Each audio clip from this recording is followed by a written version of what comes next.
حي على الفلاح.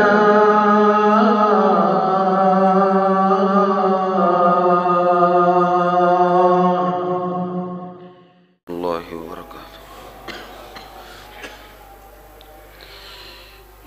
إن الحمد لله نحمده ونستعينه ونستغفره ونؤمن به ونتوكل عليه ونعوذ بالله من شرور أنفسنا ومن سيئات أعمالنا.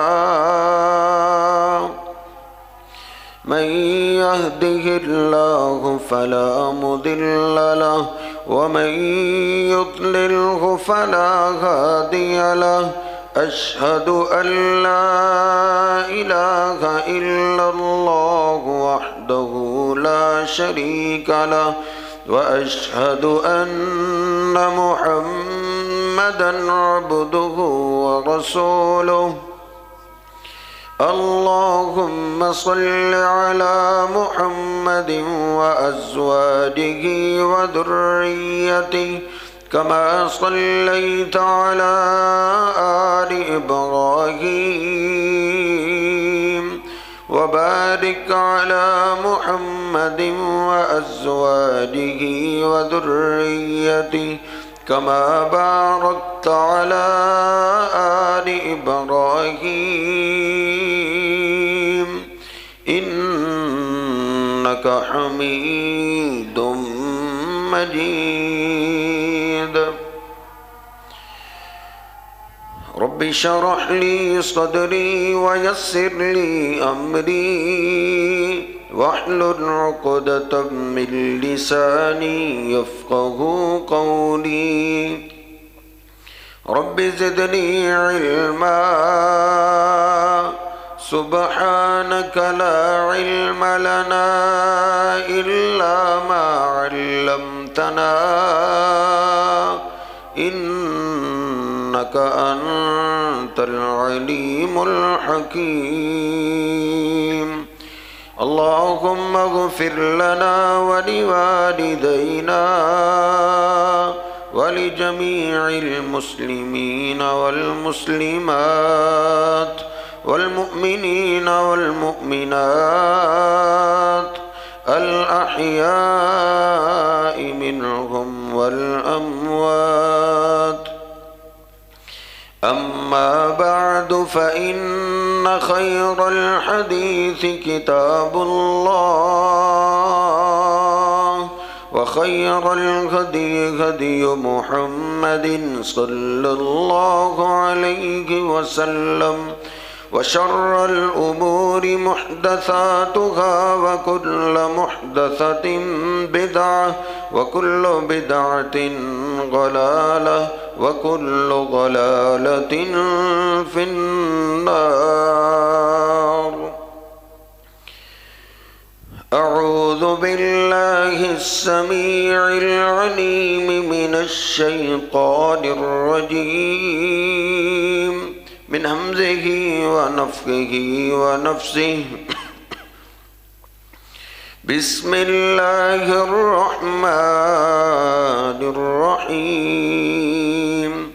يا أيها الذين آمنوا اتقوا الله حق تقاته ولا تموتن إلا وأنتم مسلمون. يا أيها الناس اتقوا ربكم الذي خلقكم من نفس واحدة وخلق منها زوجها وبث منهما رجالا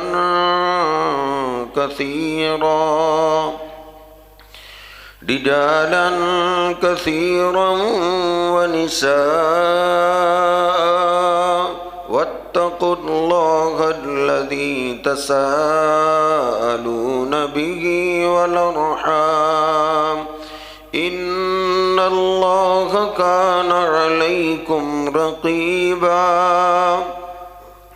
يا أيها الذين آمنوا اتقوا الله وقولوا قولا سديدا يصلح لكم أعمالكم ويغفر لكم ذنوبكم ومن يطع الله ورسوله فقد فاز فوزا عظيما سبحان ربك رب العزة عما يصفون وسلام على المرسلين والحمد لله رب العالمين.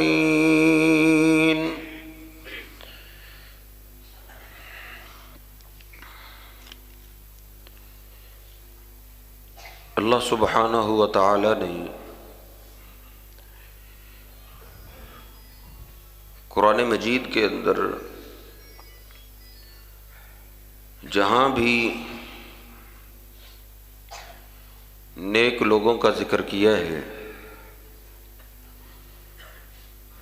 جنتی لوگوں کی صفات کا تذکرہ کیا ہے، تو جنتی لوگوں کی ایک خوبی اللہ رب العزت نے تقریباً ہر جگہ ذکر کی ہے، وہ ہے اپنی عصمت کی حفاظت کرنا، اپنے وجود کی حفاظت کرنا.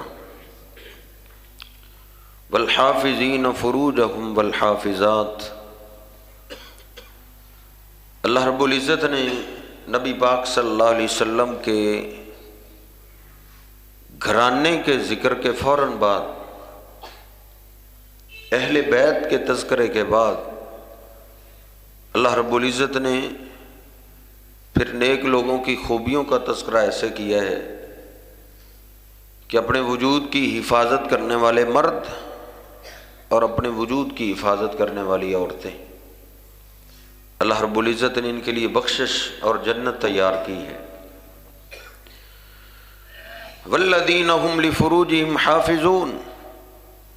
سورۃ المؤمنون میں اللہ رب العزت نے ایمان والوں کا تذکرہ کرتے ہوئے فرمایا کہ ایمان والے وہ ہیں، جنت الفردوس کے وارث بننے والے وہ لوگ ہیں جو اپنی شرمگاہوں کی، اپنے وجود کی حفاظت کرتے رہتے ہیں. 29ویں پارے میں بھی اللہ رب العزت نے ایسے ہی ذکر کیا ہے، والذین هم لفروجہم حافظون.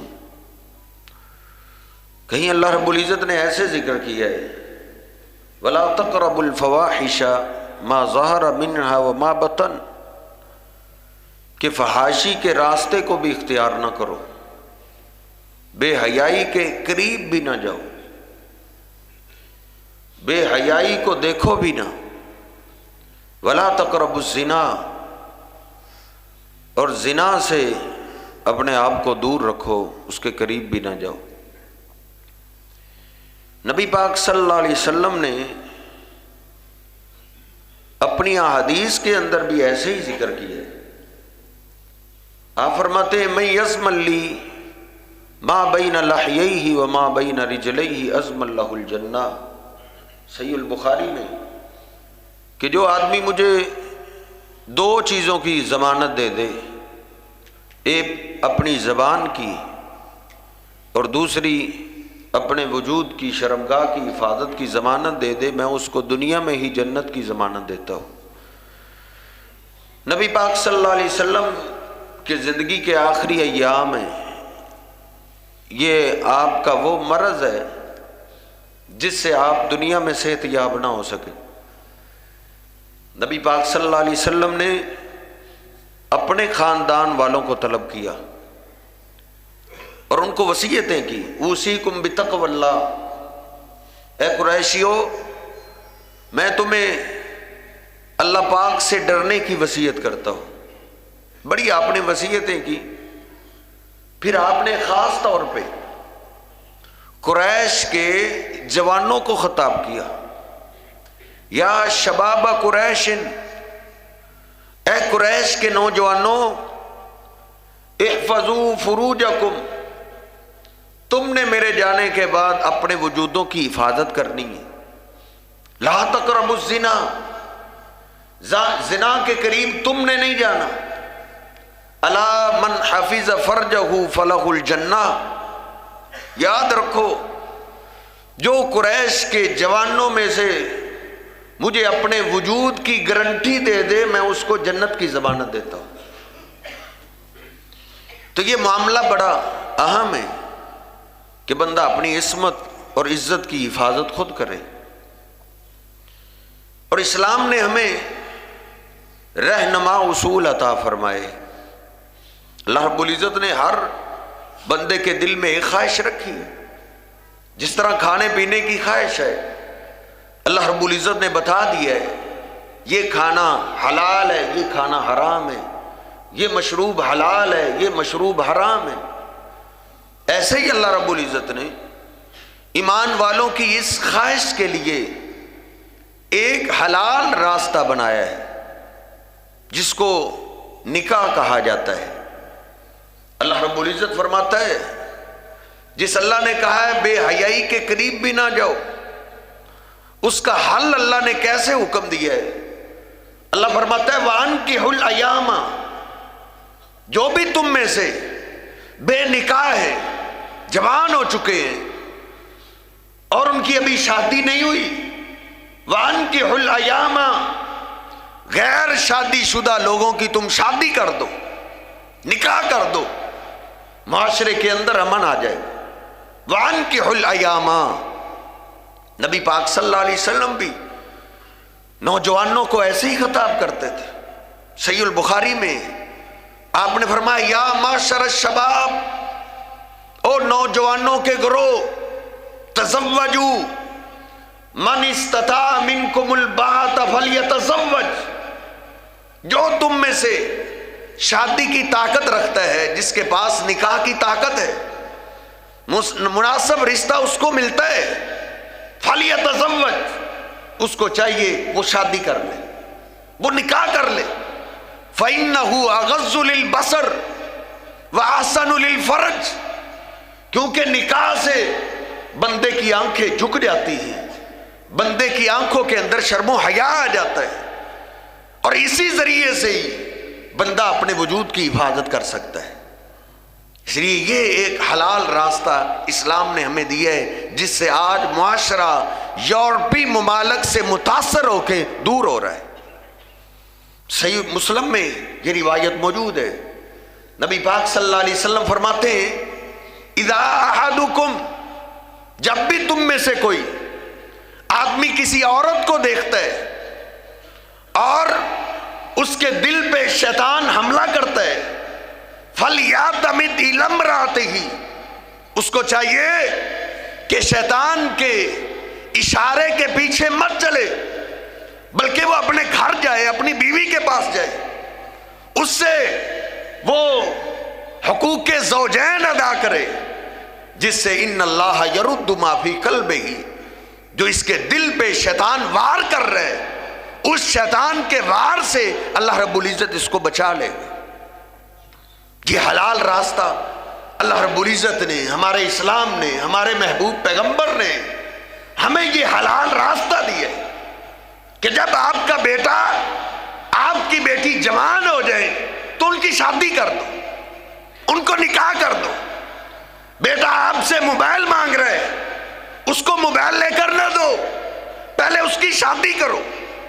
اگر باہر آپ نے اپنے بیٹے یا بیٹی کو بھیجنا ہے، پہلے ان کی شادی کرو، پھر ان کو اپنے گھروں سے دور رکھو.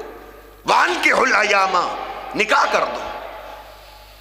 ابراہیم بن میسرہ ایک صحابہ کے شاگرد طاؤس کے پاس علم حاصل کرنے کے لیے آئے. کہا حل تزوجت، ابراہیم بن میسرہ کیا تم نے شادی کی ہے؟ کہا میں نے شادی ابھی نہیں کی، پڑھنے کے لیے آیا ہوں. تو طاؤس کہتے ہیں میں تجھے کچھ نہیں کہتا، لَتَنْكِحَنَّ أَوْ لَأَكُونَنَّ لَكَ مَا قَالَ عُمَرُ لِرَجُلٍ، میں تجھے کچھ نہیں کہتا، میں صرف تجھے وہی کہوں گا جو عمر فاروق رضی اللہ تعالیٰ عنہ نے ایک آدمی کو کہا تھا. ابو زوائد، جب عمر فاروق رضی اللہ تعالیٰ نے ان سے پوچھا کہ تم نے ابھی شادی کیوں نہیں کی، ما مانا کا ان تزوج الا ان تکون حرج، مجھے دو ہی شکلیں نظر آتی ہیں، تم شادی کیوں نہیں کر رہے؟ یا تو تم مریض ہو، یا تو تم بیمار ہو، یا تو تم شادی کے قابل نہیں ہو، او تکون فاجرن، یا تم زانی اور بدماش ہو، یا تمہاری زندگی میں شیطان آ چکے، یا تم پھر شادی کے قابل نہیں. میں تجھے دونوں میں سے ایک بات ہی، ایک ہی قصور تیرا مان سکتا ہوں. سیدنا عمر فاروق رضی اللہ تعالیٰ کے پاس ایک نوجوان آیا، کہا حل تزوجتا، کیا تم نے شادی کی ہے؟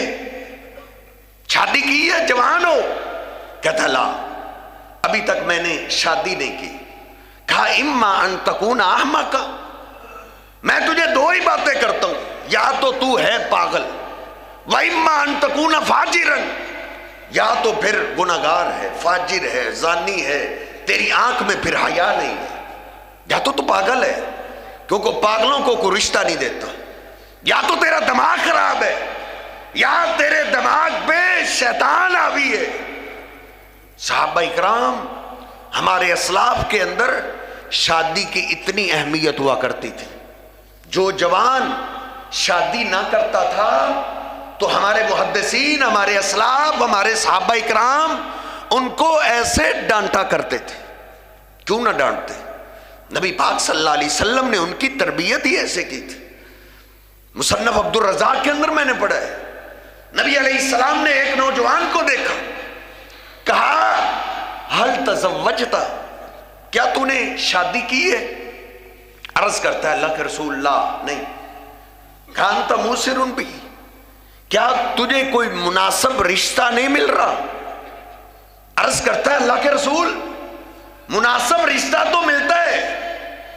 کہا انت من اخوان الشیاطین، اگر مناسب رشتے کے باوجود تم نکاح نہیں کر رہے تو اس کا مطلب یہ ہے کہ تم شیاطین کے بھائی ہو، تم شیاطین کے اللہ کار ہو، تم شیاطین کے جال ہو. تمہارے ذریعے شیطان کسی کی عزت کے ساتھ بھی کھیل سکتا ہے. تم شادی کیوں نہیں کر رہے؟ نبی پاک صلی اللہ علیہ وسلم صحابہ اکرام میں اس طرح نکاح کی اہمیت پہ درس دیا کرتے تھے، اس طرح ان کو باز کرتے تھے، اس طرح ان کو کوسا کرتے تھے کہ تم شادی کیوں نہیں کر رہے.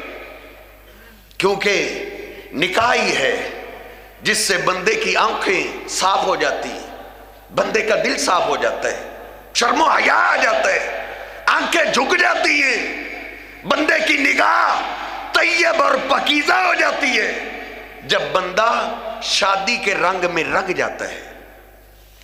نکاح کے بغیر اپنی عزت، اپنے ایمان، اپنے دین کو بچانا صرف مشکل ہی نہیں بلکہ ناممکن ہے. مشکل تو نبی علیہ السلام نے اس دور میں کہا تھا. اس دور کے اندر بے حیائی کا فلک آ چکا ہے. یورپی ممالک وہ یہی چاہتے ہیں، جس طرح ہمارے ہاں کسی کو باپ کا پتہ نہیں، کسی کو ماں کا نہیں پتہ، ایسے ہی مسلمانوں کے اندر بھی یہی معاشرہ ہونا چاہیے. جس طرح بے حیائی کا فلک آ گیا ہے، جس طرح ہر جیب کے اندر بے حیائی موجود ہے موبائل کی شکل میں، ہر جیب کے اندر شیطان موجود ہے موبائل کی شکل میں، اس زمانے کے اندر نکاح کے بغیر اپنے دین اور ایمان کو بچانا مشکل ہی نہیں بلکہ ناممکن ہے. ابن حبان کی صحیح روایت، اور شیخ ارشاد اللہ قصری صاحب بھی اس کو اپنی کتاب فلاح کی راہیں میں لے کے آئے. اور رات کو ہی اس حدیث کو تلاش کرتے ہوئے میں نے صحیح ابن حبان میں پڑھا ہے. نبی پاک صلی اللہ علیہ وسلم فرماتے ہیں عبد عبد من بنی اسرائیل فی صومعته 60 سنة. بنی اسرائیل میں ایک آدمی تھا جو دنیا سے الگ ہو گیا، رہبانیت اس نے اختیار کر لی، اپنی بستی سے باہر اس نے ایک معبد خانہ بنا لیا اور اسی میں رہتا تھا، حاجت کے لیے باہر آتا، مگر نہ اپنی عبادت گاہ سے وہ باہر ہی نہیں نکلتا تھا۔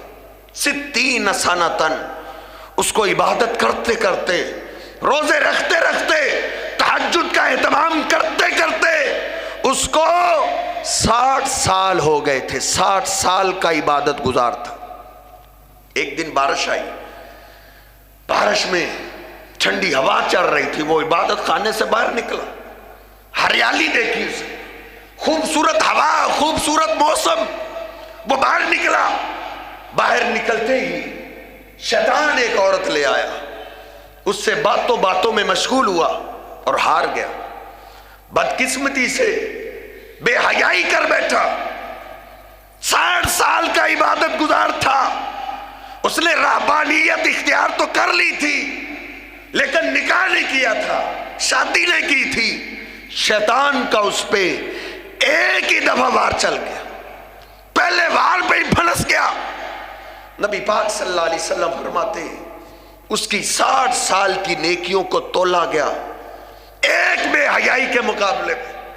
جس بے حیائی نے آخری حد اس نے پار کر دی، اس کا ایمان لٹ گیا، اس کا دین لٹ گیا۔ نبی پاک صلی اللہ علیہ وسلم فرماتے ہیں اس کی 60 سال کی عبادتیں ایک بے حیائی کے مقابلے میں ہلکی نکل گئی تھی، ایک بے حیائی وزنی ہو گئی تھی۔ اس لیے اپنے جوان بیٹوں اور بیٹیوں کا قتل عام مت کرو، ان کو ہلاک نہ کرو، مناسب رشتہ ملتا ہے ان کی شادی کر دو۔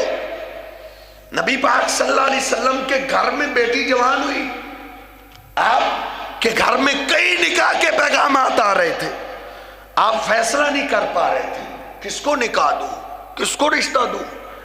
اسی فیصلے میں آپ تاخیر کر رہے تھے، اللہ نے جبریل امین کو بھیج دیا، کہا میرے محبوب آپ کی بیٹی جوان ہے، اب تاخیر مت کیجیے۔ آپ کے گھر میں وہی آ نہیں سکتی، آپ کے اور میرے گھر میں جبریل امین آ نہیں سکتے، مگر نہ کیا ہوتا 30 سال ہو گئے، جوان بیٹے بیٹیاں بوڑھے ہو رہے ہیں، شادی کا سوچ بھی نہیں رہے، ابھی بزنس نہیں ہے جی، کاروبار نہیں ہو رہا ہے، بیٹا کمانے کے قابل ہو تو بہو لے کر آئے مولوی صاحب، ابھی تک تو بیٹا خود پڑھ رہے، ابھی تک تو ہم سے وہ خرچہ لے رہے۔ نہیں، تو رازق نہیں ہے اپنی اولاد کا، یا تیری بہو کا رب تیرا بیٹا نہیں، وہ رب ہے جو سمندر کی تہوں میں مچھلیوں کو رزق پہنچانے والا ہے، وہ تیرے گھر کے اندر تیری بہو تک بھی رزق پہنچائے گا۔ جو آئے گی وہ اپنا رزق ساتھ لے کر آئے گی، ساتھ لے کر آئے گی۔ اللہ نے کہا میرے محبوب اپنی بیٹی کا نکاح علی سے کر دو۔ جناب علی پاک رضی اللہ تعالیٰ عنہ کے پاس کون سے دولت کے انبار تھے، کون سا بزنس تھا، کون سا کاروبار تھا؟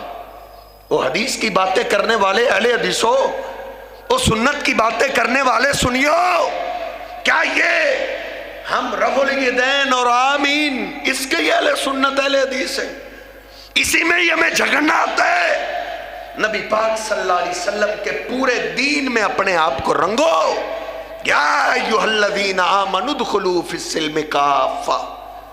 نکاح کے بغیر عصمت بچانا ناممکن ہے، نکاح کے بغیر عزت بچانا، اپنے وجود کی حفاظت ناممکن ہے۔ اسی لیے اللہ پاک نے اپنے پیغمبر کو حکم دیا اپنی بیٹی کا نکاح جلدی کرو۔ نبی پاک صلی اللہ علیہ وسلم کا فرمان ہے ایما شاب نکاح فی حدیثت سنہی، جو نوجوان اپنی چڑھتی جوانی میں نکاح کر لیتا ہے، جوانی کے آغاز میں شیطان کا اللہ کار بننے سے پہلے نکاح میں آ جاتے ہیں، نبی پاک صلی اللہ علیہ وسلم فرماتے ہیں اج شیطانہ، جو ہر بندے کے ساتھ شیطان ہے وہ واویلا کرتا ہے، وہ چیختا ہے، چلاتا ہے، یا ویلا یا ویلا، ہائے میں برباد ہو گیا، ہائے میں برباد ہو گیا، آسما منی دینہو، اس جوان نے تو مجھ سے اپنا دین بچا لی ہے، اس نے مجھ سے اپنا ایمان بچا لی، اپنا دین بچا لی۔ غربت کی، مال کی، دولت کی، کھائے گا کہاں سے، پیے گا کہاں سے، اس فکر میں مت پڑو۔ اللہ رب العزت نے اسی بات کا ذکر کیا ہے، وَأَنْكِحُوا الْأَيَامَ مِنْكُمْ وَالصَّالِحِينَ مِنْ عِبَادِكُمْ وَإِمَائِكُمْ، نکاح کر دو اپنے جوانوں، بیٹیوں، بیٹوں کی جلدی شادی کر دو، نکاح کر دو۔ آگے اللہ کیا فرماتا ہے، إِن يَكُونُوا غَنِيًّا إِن يَكُونُوا فُقَرَاءَ يُغْنِهِمُ اللَّهُ مِنْ فَضْلِهِ، اگر آپ کو فقیری کا ڈر ہے، اگر وہ غریب ہے، آپ شادی کر دو، اللہ ان کو غنی کر دے گا۔ تم نکاح کرو، اللہ ان کو مالدار کر دے گا۔ اللہ رب العزت نے یہ وعدہ کیا ہے۔ اس لیے سیدنا ابوبکر صدیق رضی اللہ تعالیٰ عنہ جب یہ آیت پڑھتے تھے تو لوگوں کو خطبہ دیا کرتے تھے، کیا کہتے تھے، لوگو اطیعوا ما امرکم اللہ، اس آیت میں جو اللہ نے تمہیں حکم دیا ہے نا، اس پہ تم عمل کرو، اس کی اطاعت کرو، یوفی ما وعدکم ربکم، اور آگے جو تمہارے رب نے تم سے وعدہ کیا ہے وہ وعدہ اللہ پورا کر دے گا۔ تم اللہ کے حکم کی پیروی کرو کہ جوان بیٹا ہو جائے، جوان بیٹی ہو جائے، ان کی شادی کر دو۔ اور سیدنا عمر فاروق رضی اللہ تعالیٰ عنہ فرمایا کرتے تھے، عجبت رجلا یلتمس الغنا بغیر نکاح، فرمایا کرتے تھے اس آدمی پہ مجھے تعجب ہوتا ہے جو نکاح کے بغیر مال چاہتا ہے، جو چاہتا ہے میں کروڑ پتی بن جاؤں، جو چاہتا ہے میں مالدار بن جاؤں، اور پھر ابھی اس نے شادی نہیں کی، نکاح کے بغیر، شادی کے بغیر، بیوی کے بغیر، جو اپنے آپ کو مالدار بنانا چاہتا ہے، ہمیں اس کی سوچ پہ تعجب ہوتا ہے کہ مالدار بعد میں بنے، پہلے اپنے آپ کو شادی میں لا کے شیطان کے الاکار سے بچے۔ اس لیے صحابہ اکرام، صحیح البخاری میں نے پڑھا ہے، نبی پاک صلی اللہ علیہ وسلم کے پاس ایک آدمی آیا، عرض کرتا ہے اللہ کے رسول زوجنی یا رسول اللہ، اللہ کے رسول میری شادی کر دیں۔ شادی کے بغیر اپنے ایمان کو بچانا اگر مشکل ہے، اپنے دین کو بچانا مشکل ہے، تو آپ میری شادی کر دیں۔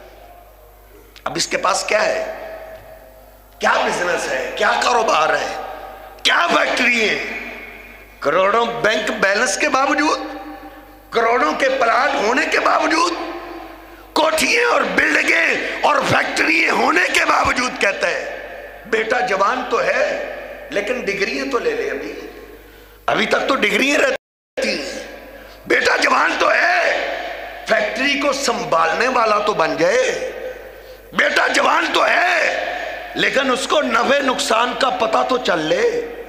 یہ دیکھو کتنا غریب ہے، اس سے زیادہ جو غریب ہو نا وہ جمعے کے بعد مجھ سے مل کے جائے، نبی علیہ السلام سے عرض کرتا ہے زوجنی یا رسول اللہ، اللہ کے رسول ہم نے اپنے ایمان کو بچانا ہے، دین کو بچانا ہے، ایمان اور دین کو بچانے کے لیے اللہ کے رسول آپ میری شادی کر دیں۔ نبی پاک صلی اللہ علیہ وسلم نے فرمایا تیرے پاس حق مہر کے لیے کیا ہے، حق مہر دینے کے لیے عورت کو تو نے حق مہر دینا ہے تو اس کے لیے تیرے پاس کیا ہے؟ عرض کرتا ہے اللہ کے رسول میرے پاس تو کچھ بھی نہیں۔ آپ نے فرمایا اذهب فالتمس، جاؤ گھر جاؤ، گھر جا کے کوئی چیز لے کر آؤ جو آپ اپنی عورت کو حق مہر کے بدلے دے سکے۔ گیا گھر، اس نے چھان مارا، غربت کا عالم یہ تھا کئی دن فاقوں میں گزر جا کرتے تھے، آ گیا عرض کرتا اللہ کے رسول کچھ بھی نہیں۔ صحیح البخاری میں نے حاجی پڑھا ہے، نبی پاک صلی اللہ علیہ وسلم فرماتے اذهب فالتمس ولو خاتما من حدید، جاؤ دوبارہ جاؤ، گھر کے کسی کونے سے تجھے لوہے کی انگوٹھی مل جائے، چاندی سونے کی نہیں،